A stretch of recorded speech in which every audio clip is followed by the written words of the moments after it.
Hello everyone, welcome to true IAS. हम लोग article 14 को कॉम्प्रिहेंसिव तरीके से कवर कर चुके हैं। अब बात करते हैं आर्टिकल 15 के बारे में। आर्टिकल 15 की लैंग्वेज ये है, आर्टिकल 15 ये बोलता है इट प्रोवाइड्स एड स्टेट जो है, नेशन स्टेट जो है वो डिस्क्रिमिनेट नहीं करेगा किसी भी सिटीजन के खिलाफ। अब ये टोन देखना है एक बार इसकी, ओनली ऑन ग्राउंड्स ऑफ बोल रखा है, यानी कि इसका मतलब ये है कि इन ग्राउंड्स के अलावा जो मैं बोलने जा रहा हूं डिस्क्रिमिनेशन हो सकती है स्टेट के द्वारा। मेरी बात फिर से सुन लो, जो मैं ग्राउंड्स बताने जा रहा हूं, रिलीजन, रेस एक्सेट्रा भी बोलने वाला हूं, इनके अलावा स्टेट डिस्क्रिमिनेट कर सकता है। ओनली ऑफ का मतलब है सिर्फ इन ग्राउंड्स पे डिस्क्रिमिनेशन नहीं हो सकती है। Religion, race, caste, sex, place of birth, सिर्फ यही है। 1, 2, 3, 4, 5। इसको कैजुअल तरीके से ट्रीट मत करना, ये 5 पता होना चाहिए। एजुकेशन एक ग्राउंड है जहां डिस्क्रिमिनेशन हो सकती है। प्रोफेशन एक ग्राउंड है जहां डिस्क्रिमिनेशन हो सकती है। जॉब क्वालिफिकेशन एक ग्राउंड है जहां डिस्क्रिमिनेशन हो सकती है। पर्सन ने ग्रेजुएशन ही नहीं कर रखी है, वो 21 साल का भी नहीं है, 21 साल की भी नहीं है, कितना भी मल्टी टैलेंटेड हो, कुछ भी हो, इंटरव्यू तक पहुंच जाए, प्रिलिम्स और उसके टाइम पर तो चलो नहीं लगती मार्कशीट, लेकिन इंटरव्यू तक पहुंच जाए जब सारे सर्टिफिकेट्स वो होते हैं, तुम जो मर्जी रिक्वेस्ट कर लो, डिस्क्रिमिनेशन तो तुम्हारे खिलाफ होगी क्योंकि तुम पैरामीटर्स को मैच ही नहीं कर रहे हैं, मैच ही नहीं कर रहे हो। यहां पर टैलेंट से काम नहीं चलता है, ठीक है। तो ऐसी अलग अलग फील्ड में आप मान सकते हो कि मतलब एजुकेशन के बेसिस पर, इसके बेसिस पर डिस्क्रिमिनेशन हो सकती है, ठीक है। और यहां पर दूसरा कीवर्ड ये भी है, किसी भी सिटीजन के खिलाफ, ओनली ऑन दीज ग्राउंड्स, यानी कि इसका मतलब फॉरेनर्स के खिलाफ हो सकती है पर डिस्क्रिमिनेशन, ये भी बात है। और ये वाली बात बिल्कुल जायज भी है। जायज इसलिए है, हमने इस चैप्टर में पढ़ा था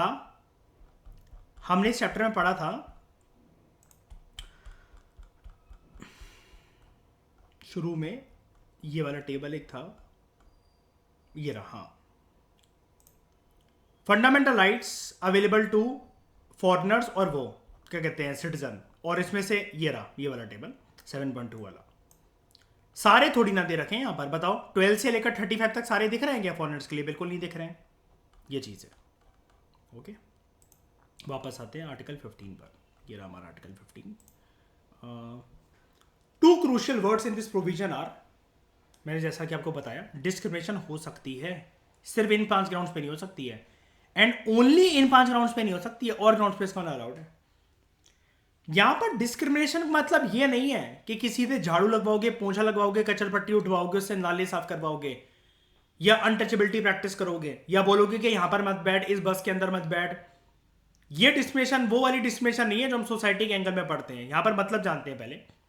द वर्ड डिस्क्रिमिनेशन मीन्स, हमें मतलब नेशन स्टेट जो है वो करेगा adverse distinction with regard to, या फिर डिस्टिंग्विश अनफेवरेबली फ्रॉम अदर्स।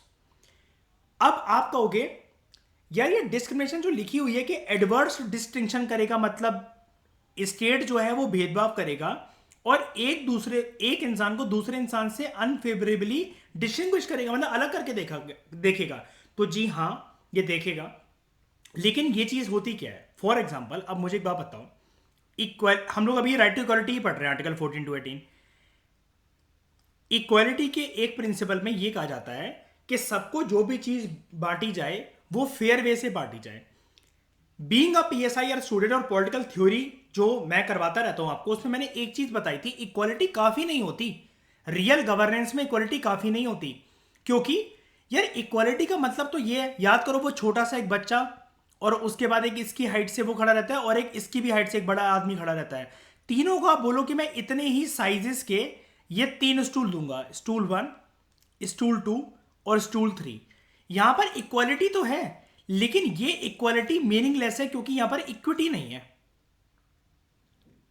अब अगर आप ये बोलो यार मेरी दिक्कत थोड़ी ना, अगर कोई पर्सन जो है वो लंगड़ा है या वो सक्षम नहीं है, मैं उसके लिए बस रोकने का वेट क्यों करूं? उसके लिए स्पेशल रैम्प्स क्यों लगाए जा रहे हैं? उसके लिए कंडक्टर जो है ये क्यों बोल रहा है ड्राइवर से कि बस रोक दो और थोड़ा सा इसको चढ़ाओ? या ट्रेन अभी तक क्यों नहीं चल रही है, ऐसे विकलांग लोगों को क्यों चढ़ा रही है?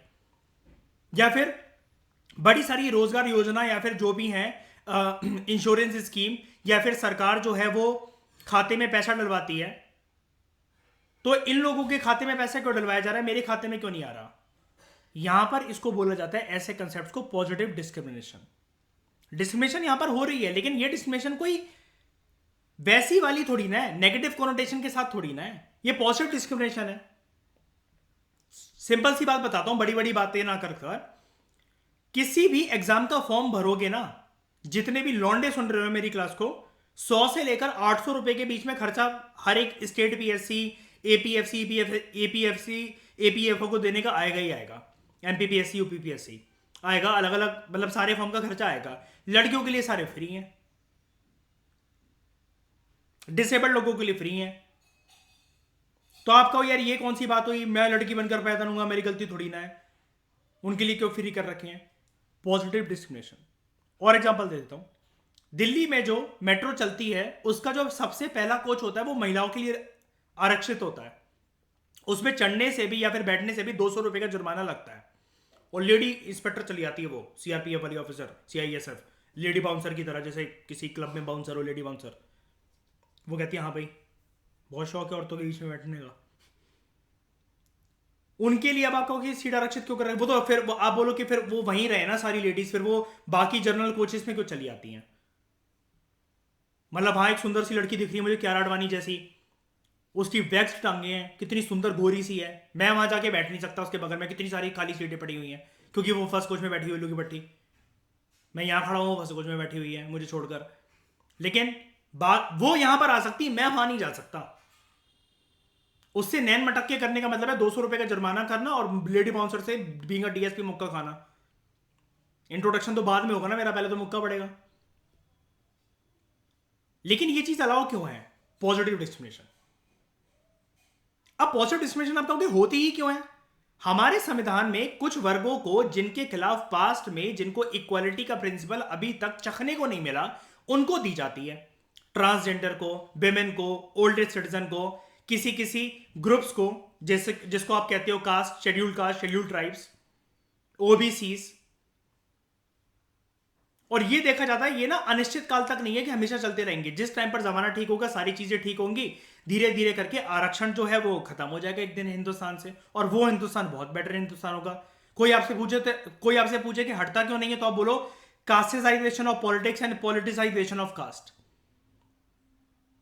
राजनीति में कास्ट एक बहुत बड़ा फैक्टर है और कास्ट में राजनीति घुसा दी गई है। Politicisation of caste and casteisation of politics, समझेंगे इस कंसेप्ट को, डोंट वरी। इसलिए मैं बोलता हूं सिर्फ लक्ष्मीकांत करने से कुछ नहीं होता। लक्ष्मीकांत इन टर्म्स को कभी नहीं समझाता। गवर्नेंस जो करके नहीं जाता उसका प्रीलिम्स ही क्लियर नहीं होता। आजकल लास्ट 5 साल से किसी से भी सुन लो, वो कहता है कि पॉलिटी के क्वेश्चन पहले 100% हो जाते थे, अब 80% 70% हो पाते हैं। 3 4 5 क्वेश्चन ऐसे होते हैं, मिनिमम 2 तो होते ही हैं कि जिसमें थोड़ा सा डाउट रहता है।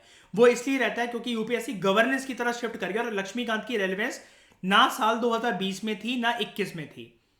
सिर्फ 11th क्लास की जो एनसीईआरटी है उससे पूरा का पूरा जो क्वेश्चन आए थे, 20 क्वेश्चन और 19 क्वेश्चन, वो सारे के सारे करे जा सकते थे।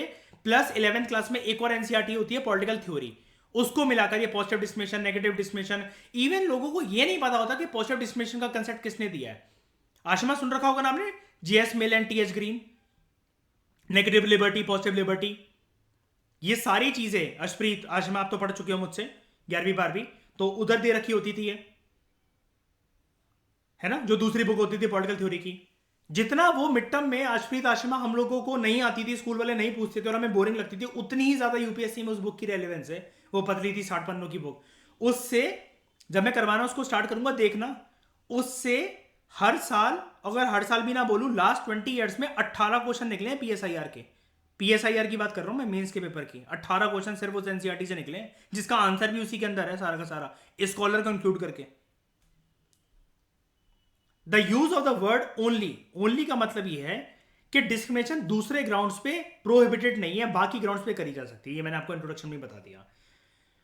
जो सेकंड प्रोविजन है, एक तो प्रोविजन ऊपर हो गया, no person shall be discriminated only on the grounds of religion, race, caste, sex और place of birth. Second provision article 15 का ये कहता है कि कोई भी जो सिटीजन है, इट ही और she shall be subjected to any disability, liability, restriction और कंडीशन। हर एक सिटीजन को बांधा जा सकता है किसी भी डिसेबिलिटी, लाइबिलिटी, रिस्ट्रिक्शन या कंडीशन के बेसिस पे, again on the grounds of religion, race, caste, sex और place of birth, with regard to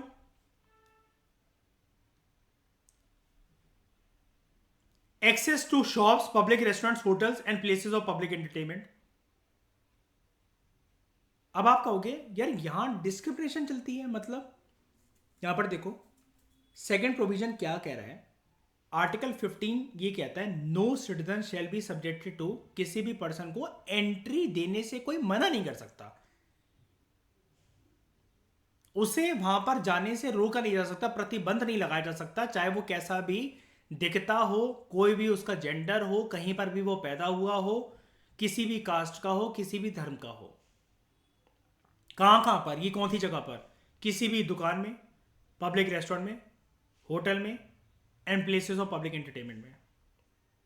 अब कोई चिंकी चला आ रहा है, अब हो सकता है भाई वो उत्तराखंड का दिखने वाला वैसा हो, उत्तराखंड का आदमी हो, पहाड़ी आदमी हो, कुछ भी हो, ईशा हो वो हमारी, बाकी बातें छोड़ दो, ईशा हो फॉर एग्जाम्पल। अब उससे कह रहा है कोई, वो राशन लेने गई, उससे कह रहे हैं no no no no we don't sell chowmein and momos here, get lost. तो ये एक बार बताओ, उसको हंसी आएगी अपने ऊपर कि वहां पर दांत में स्मिस आएगी वो खड़े होकर? तो इसलिए किसी भी नागरिक को मजबूर या बेबस नहीं बनाया जाएगा। और ये वाली चीज़ तो दूसरों के लिए वेल आउट है। अब आप किसी से, आप अच्छा थोड़ी लगता है यार, मतलब कोई भी अगर आया, आप उससे मतलब वो कह रहे हो नहीं नहीं, कोई रोड पे चल रहा है ना, आप बगल से उसके निकल कर जा रहे हो, है ना, कोई भी है, फॉरेनर है, मतलब मान लो चाहे वो अफ्रीका का है, चाहे वो अमेरिका का है, या फिर आपको वो जैपनीज या फिर कोरियन या कोई भी लग रहा है ऐसा, है ना। अब वो कुछ खा रहा है रोड पे या फिर बात कर रहा है, किसी एड्रेस पूछ रहा है, आप उसके बगल में गोल गोल घूम रहे हो, अंग्रेज़ों भारत छोड़ो, अंग्रेज़ों भारत छोड़ो, अंग्रेज़ों भारत छोड़ो, ठीक है। यूज ऑफ कुएं, तालाब, bathing guards, road and places of public resort जो कि पूरी तरीके से या पार्शली स्टेट फंडिंग से अगर मेंटेन हो रहे हो या फिर जनरल पब्लिक के लिए यूज़ के लिए बनाए गए हो, पार्क वगैरह या जो मर्जी, वहां पर कोई भी रिस्ट्रिक्शन नहीं है, कोई भी प्रतिबंध नहीं है। ये दोनों बातें आप समझ पा रहे हो ना मेरी बात? सब लोग मुझे एक बार हाँ या ना बता दो कि यहां पर कोई भी जन एंटर कर सकता है, किसी भी प्रकार की डिस्क्रिमिनेशन नहीं होगी। ये वाली बात समझ में आ गई? बताओ हाँ क्या ना? एक बात और, यहां पर ये जब ओनली लग जाता है ना, तो ओनली का मतलब पता क्या है? देखो इन ग्राउंड्स पे तो यहां पर भेदभाव नहीं होगा, रिलीजन, रेस, कास्ट, सेक्स और प्लेस ऑफ बर्थ, लेकिन ओनली ऑन दीज ग्राउंड्स नहीं होगा। अब मान लेते कि शॉप में इन ग्राउंड के अलावा क्या भेदभाव हो सकता है, डिस्क्रिमिनेशन हो सकती है? जी हाँ बिल्कुल हो सकती है। कैसे हो सकती है? यहां पर रिलीजन, रेस, कास्ट, सेक्स और प्लेस ऑफ बर्थ लिख रखा है, मनी इन पॉकेट तो नहीं लिख रखा ना। आप जाकर ये तो आर्ग्यू नहीं कर सकते ना, संविधान ने बोला मैं किसी भी दुकान के अंदर घुस सकता हूं, वो बोलेगा उल्लू के बट्टे, लक्ष्मीकांत उठाइएगा अभी, उसमें 5 कंडीशन दे रखे हैं और वो दे रखा है कि सिर्फ वही 5 कंडीशन के बेसिस पर मैं डिस्क्रिमिनेशन नहीं करूंगा। तू सामान उठाकर थोड़ी ना चला जाएगा यहां से, यार मैं रेडबुल की कहने ले जाऊं यार 100 रुपए वाली, यार कॉन्स्टिट्यूशन ने बोला है कि किसी भी शॉप के अंदर घुस सकते हो, तो वही बोलेगा उल्लू की पट्टे, उल्लू की पट्टी। कॉन्स्टिट्यूशन ने ये बोला है कि घुस सकते हो, मैं धर्म के बेसिस पर, जातिवाद के बेसिस पर, कास्ट के बेसिस पर, तू खट्टा है, मीठा है, कुछ भी है उसके बेसिस पर, और प्लेस ऑफ बर्थ के बेसिस पर, तू जैसा नीच या कीड़ा कहीं पर भी बॉर्न हुआ हो, किसी भी माँ बाप की तू औलाद है, कितनी भी वाहियत तेरी शक्ल है, लेकिन फिर भी ये 5 कंडीशंस के बेसिस पर मैं संविधान की रिस्पेक्ट कर रहा हूँ। तू हराम घोर डी के बोस, हाथ लगा कर दिखा, रेडबुल के कैनों को उठाकर लेकर जा, कॉन्स्टिट्यूशन ने मेरे हाथ खोल देंगे, कॉन्स्टिट्यूशन मेरा हाथ खोल देगा इन 5 कंडीशन के बाद, अगर तूने कोई भी कंडीशन अपनी तरफ से बनाई तो। यहां पर इसका मतलब ये नहीं है शॉप में और यहां पर के आप उधारी कर सकते हो, पब्लिक रेस्टोरेंट में जाकर आप रोटियां उठा उठाकर मारो दूसरों के, होटल में जा जाकर आप ग्लास में पानी भर भर के फेंको दूसरों के, ठीक है। दिस प्रोविजन प्रोहिबिट्स रोकती है, प्रतिबंध लगाती है provision. This provision prohibits discrimination both bye the state, nation state भी नहीं कर सकती है डिस्क्रिमिनेशन, और प्राइवेट इंडिविजुअल भी नहीं कर सकते। वही जैसे दुकान वाला था अभी जो मैंने इतनी कहानी बोली, इसी के लिए बोली, ये वाला पॉइंट समझाने के लिए कि प्राइवेट इंडिविजुअल भी नहीं कर सकता, पर वो ये कह रहा है बेटा 5 चीज़ों के लिए संविधान की मैं इज्जत करूंगा, 6वीं चीज़ अगर तूने अपने मन से बनाई और फिर तू बोले कि उधारी दे दो, मैं लेकर जा रहा हूँ, खाना खा लिया, सौंफ खा ली, डकार मार ली, अब कह रहे हैं भैया पैसे वैसे तो नहीं यार, तो कहेगा आ जाओ, वो 5 स्टार में पीछे वो है, बर्तन धोने की जगह है, वहां पर आ जाओ। ठीक है, ये वाली जो प्रोविजन है ऊपर वाली जो हमने पढ़ी थी ये, ठीक है, कि स्टेट कुछ कुछ ऐसी कंडीशंस बना सकती है, कुछ कुछ मतलब कंडीशंस ऐसी क्रिएट करी जा सकती हैं जिससे स्टेट जो है वो एक सेक्शन ऑफ द सोसाइटी को दूसरे सेक्शन ऑफ द सोसाइटी से अलग करके देखे, ताकि उसके लिए एक फेवरेबल तरीके से स्कीम बनाई जा सके और डिस्क्रिमिनेट करा जा सके उस वर्ग को, ताकि उसके लिए एक स्कीम का लाभ उनको दिया जा सके, पॉजिटिव डिस्क्रिमिनेशन करी जा सके। तो ये वाला जो प्रोविजन था ये प्रोहिबिट करता है कि डिस्क्रिमिनेशन स्टेट नहीं कर सकती, और ये वाला जो प्रोविजन है यहां पर स्टेट भी और कोई प्राइवेट इंडिविजुअल भी नहीं कर सकता डिस्क्रिमिनेट। यहां पर लिखा भी हुआ है this provision prohibits discrimination both bye the state and the private individual, जबकि जो फॉरवर्ड प्रोविजन था जो इससे ऊपर वाला हमने पढ़ा, it prohibits discrimination only by the nation state. ये वाली बात याद रखना आप। अब कोई भी फंडामेंटल राइट हम जानते हैं एब्सोल्यूट तो होता नहीं है, सबके ऊपर रिस्ट्रिक्शन रहती है, तो there are 4 exception to this general rule of non discrimination, यानी कि डिस्क्रिमिनेशन नहीं होगा, ऐसा नहीं कि कंप्लीट तरीके से नहीं होगा, there are 4 exception to this. Number 1, state खुद से अगर चाहे तो वो एक स्पेशल प्रोविजन बना सकता है, जैसा कि मैंने इंट्रोडक्शन में आपको ये वाली बात कहानी समझाई, औरतों के लिए और बच्चों के लिए। फॉर एग्जाम्पल लोकल बॉडीज में, पंचायती राज इंस्टीट्यूशंस या फिर म्यूनिसिपैलिटीज वगैरह में सीट्स रिजर्व रखना औरतों के लिए फॉर इलेक्शंस, या फिर बच्चों के लिए free and compulsory education 6 to 14 years of age के लिए, तो स्टेट स्पेशल प्रोविजन बना सकता है। State is permitted to make any, दूसरा point, state is permitted to make any special provision ताकि सोशली और एजुकेशनली बैकवर्ड जो क्लासेस हैं उनके लिए या फिर एससी एंड एसटी के लिए कोई स्पेशल प्रोविजन बनाई जा सके। अब आप कहोगे यार मैं बच्चा नहीं हूं, मैं औरत नहीं हूं, मैं एसटी नहीं हूं, एससी नहीं हूं, मैं एजुकेशनली और सोशली बैकवर्ड नहीं, तो मेरी गलती थोड़ी ना है, मुझे क्यों नहीं लाभ मिल रहा इन सब चीज़ों का? क्योंकि स्टेट लाभ उनको देता है जिनकी पास में डिस्क्रिमिनेशन होती हुई आई है और इसका रूट जो है वो एंशिएंट मिडिवल टाइम से हो। दूसरी बात, आज भी उन वर्गों को अगर समाज में और बड़े सारे फील्ड्स में इक्वल दर्जा ना मिल पाया हो, इस वजह से ये वाली जो प्रोविजन है ना, ये वाली एजुकेशनल, सोशली एजुकेशनली बैकवर्ड या फिर एससी एससी के लिए स्टेट कोई भी स्पेशल प्रोविजन कर सकता है। For example reservation of seats and fee concession in public educational institutions, ST SC के लिए सीट रिजर्व हो जाना किसी भी इलेक्शन में, और पब्लिक एजुकेशनल इंस्टीट्यूशंस में फी कंसेशन इनको मिलना, स्कूल्स वगैरह में, कॉलेजेस वगैरह में। ये वाला जो प्रोविजन है इस प्रकार का, इसको फर्स्ट अमेंडमेंट एक्ट से डाल दिया गया था, 1951 से डाल दिया गया था। थोड़ा सा लॉजिक अपना क्लियर करके चलना, जितनी बात लक्ष्मीकांत करता है सिर्फ पॉलिटी एंड कॉन्स्टिट्यूशन में उतनी ही करा करो, बिकॉज पॉलिटी एंड कॉन्स्टिट्यूशन में आप अपनी मर्जी से कुछ अगर करने जाओगे ना तो वो गलती हो जाएगी। आप अपना मीनिंग डिराइव मत करा करो ऐसे बेफालतू में, अगर आपको समझ में नहीं आता तो कुछ। तो मैं बताना क्या चाह रहा हूं, अब 1951 यानी कि पहला अमेंडमेंट एक्ट, यानी कि जब से हमारा संविधान लागू हुआ था 1 साल पहले 26 जनवरी 1950 को, उसके बाद से ही शुरू से ही ये वाला प्रोविजन डाल दिया गया कि संविधान निर्माताओं को इनका ख्याल था कि जिन वर्गों के खिलाफ पास में डिस्क्रिमिनेशन हुई है हम उनको स्पेशल ट्रीटमेंट देंगे, और ये एक प्रकार की इक्वालिटी ही है, लेकिन ये पॉजिटिव डिस्क्रिमिनेशन है। पीछे आओ वापस, पैनी नजरों से एक बार इसको फिर से देखो, शार्प आइज से।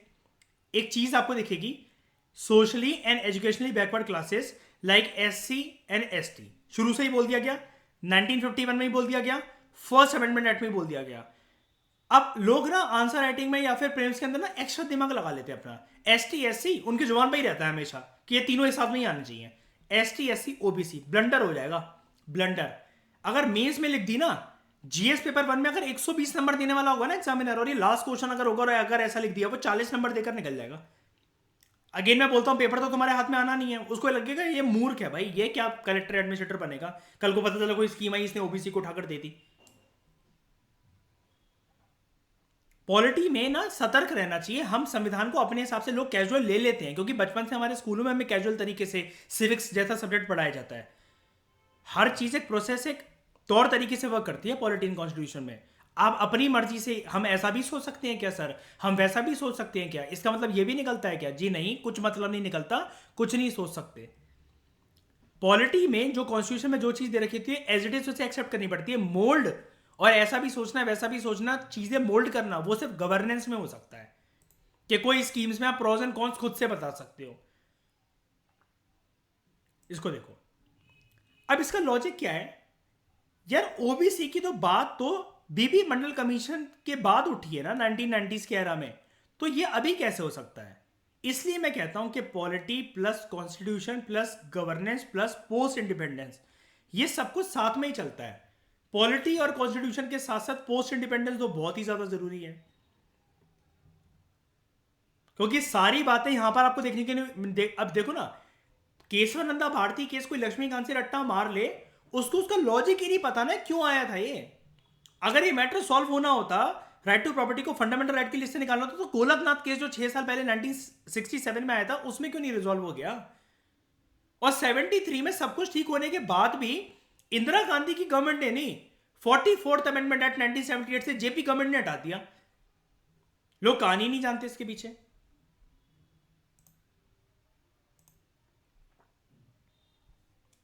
उसके बाद हम 4 एक्सेप्शंस के बारे में पढ़ रहे थे, 4 एक्सेप्शन, 2 हमारी कवर हो गई है। तीसरी, state is empowered to make any special provision कि किसी भी सोशली और educationally backward classes of citizen की एडवांसमेंट कर सके स्टेट, या फिर एसटी एससी के लिए ये देख सके कि उनका एडमिशन हो एजुकेशनल इंस्टीट्यूशंस में, इंक्लूडिंग प्राइवेट एजुकेशनल इंस्टीट्यूशन, चाहे वो सरकार के सपोर्ट पे या सरकार के सपोर्ट पे ना भी चल रहे हो।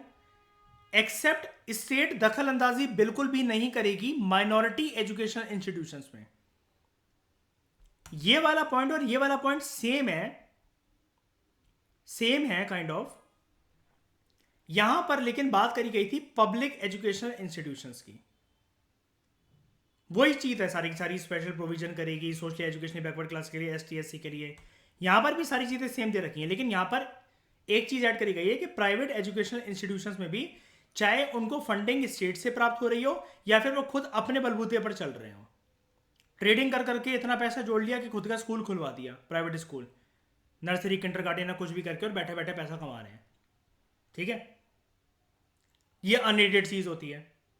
आपने स्टेट को अप्रोच करा कि हमें फंडिंग दो, हमें फंडिंग दो, हमें स्कूल चलाना है, सेमी गवर्नमेंट टाइप स्ट्रक्चर बना लेंगे, इसका डील कर लो उनके साथ। ये होता है प्राइवेट एजुकेशन इंस्टीट्यूशन, है वो मेरे नाम पे, लेकिन उसमें एड एंड फंडिंग आ रही है सरकार की। सरकार हर चीज के लिए इसमें स्पेशल प्रोविजन बना सकती है अगर socially educationally class backward classes को उनकी एडवांसमेंट करनी हो। सिर्फ एक चीज में ये जब काम कर रही होगी सरकार, सिर्फ एक चीज में दखल अंदाजी नहीं करेगी, वो है माइनॉरिटी एजुकेशन इंस्टीट्यूशन, फिर चाहे वो स्कूल लेवल पे हो, कॉलेज लेवल पे हो या यूनिवर्सिटी लेवल पे हो। इसका एग्जांपल मैं बखूबी तरीके से आपको आशिमा का स्कूल, एसएस मोता, अशप्रीत का कॉलेज, खालसा कॉलेज, अपने कॉलेज के सामने वाला कॉलेज सेंट स्टीफेंस, और जीजस एंड मैरी, और जामिया मिलिया यूनिवर्सिटी, इसमें मैं सारे एग्जांपल आपको दे चुका हूं ये वाले। ठीक है, उसके बाद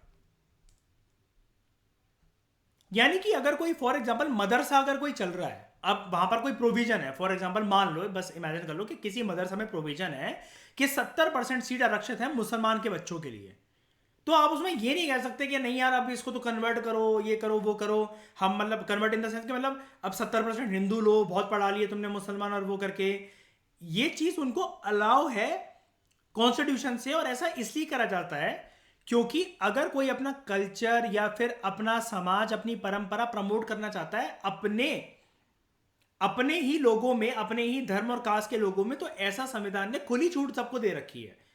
आप जितना मर्जी प्रचार करना चाहते हो, कुछ भी करना चाहते हो।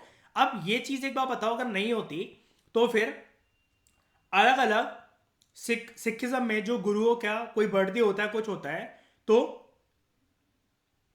रूह अफ़ज़ा शरबत बढ़ता है या दूध वाला रूह अफ़ज़ा बढ़ता है या कुछ भी खाने पीने का वो बढ़ता है हर चीज़ पे। मतलब मान लो फॉर एग्जांपल हर धर्म में होता है, ऐसा होता है, ठीक है। अब 20 रोड पे एकदम से स्टॉल लगाकर बटना शुरू और ऊपर लिख दिया जाता है ये भंडारा इतने बजे से या फिर कोई भी चीज़ बट रही है इतने बजे से इतने बजे से शुरू होगा और भगवान की मर्जी तक, रब की मर्जी तक चलेगा बस ये, ठीक है। ऑब्वियसली बात है, मैं ये थोड़ी ना बोल सकता हूँ 7 से 9 चलेगा, 7 बजे से शुरू हो जाएगा और बाकी भगवान की जब मर्जी होगी तभी खत्म हो जाएगा। लोग ऐसे ही लिखते हैं आजकल मॉडर्न तरीके से।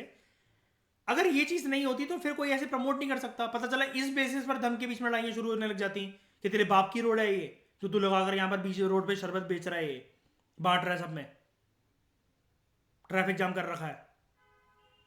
लोग कुछ इसलिए नहीं कहते क्योंकि ठीक है यार, धर्म का उसका मामला है, कोई सामाजिक मदद ही कर रहा है, रिक्शे वाले इतनी गर्मी से आ रहे हैं, अगर उनको कुछ पीने को मिल जा रहा है ठंडा या कुछ खाने को मिल जा रहा है तो उसमें बुराई क्या है।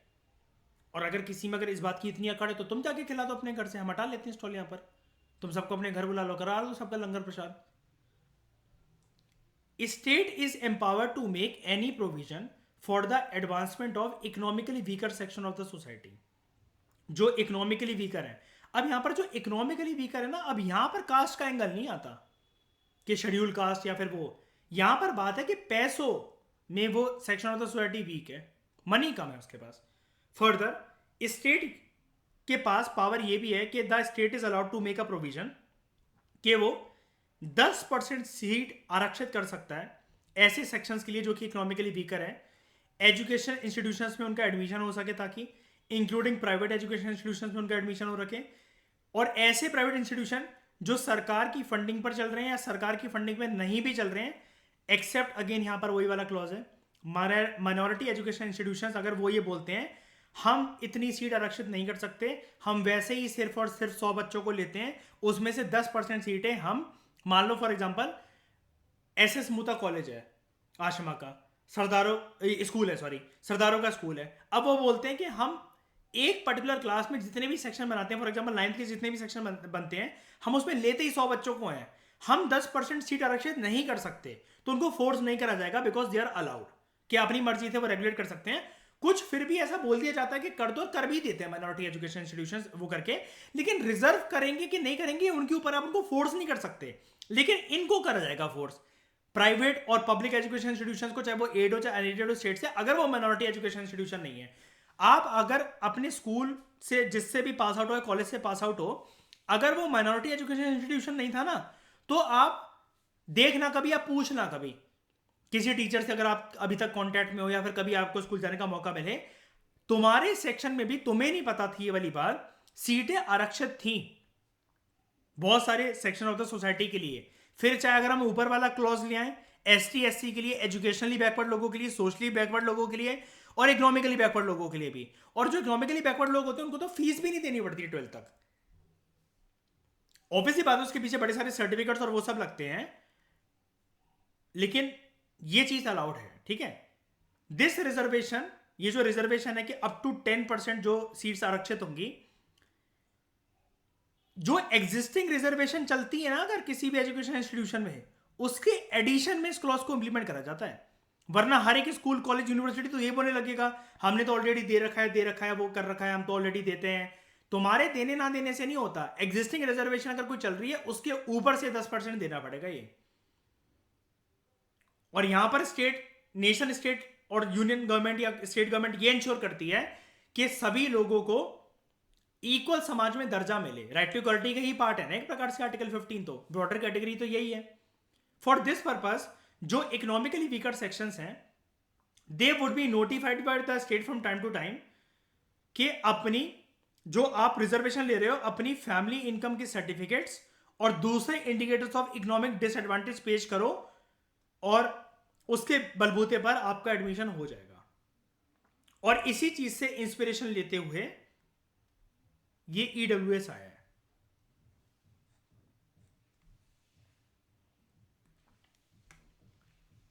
रिजर्वेशन जो बाद में ओबीसी की आई, ओबीसी क्योंकि जो क्राइटेरिया है वो बाद में ही आया। शुरू शुरू में एसटी और एससी हुआ करते थे, मैंने जैसा कि आपको बताया भी, ये देखो फर्स्ट अमेंडमेंट एक्ट के अंदर ओबीसी की बात आपको करनी नहीं है, मैंने पहले क्लियर कर दिया।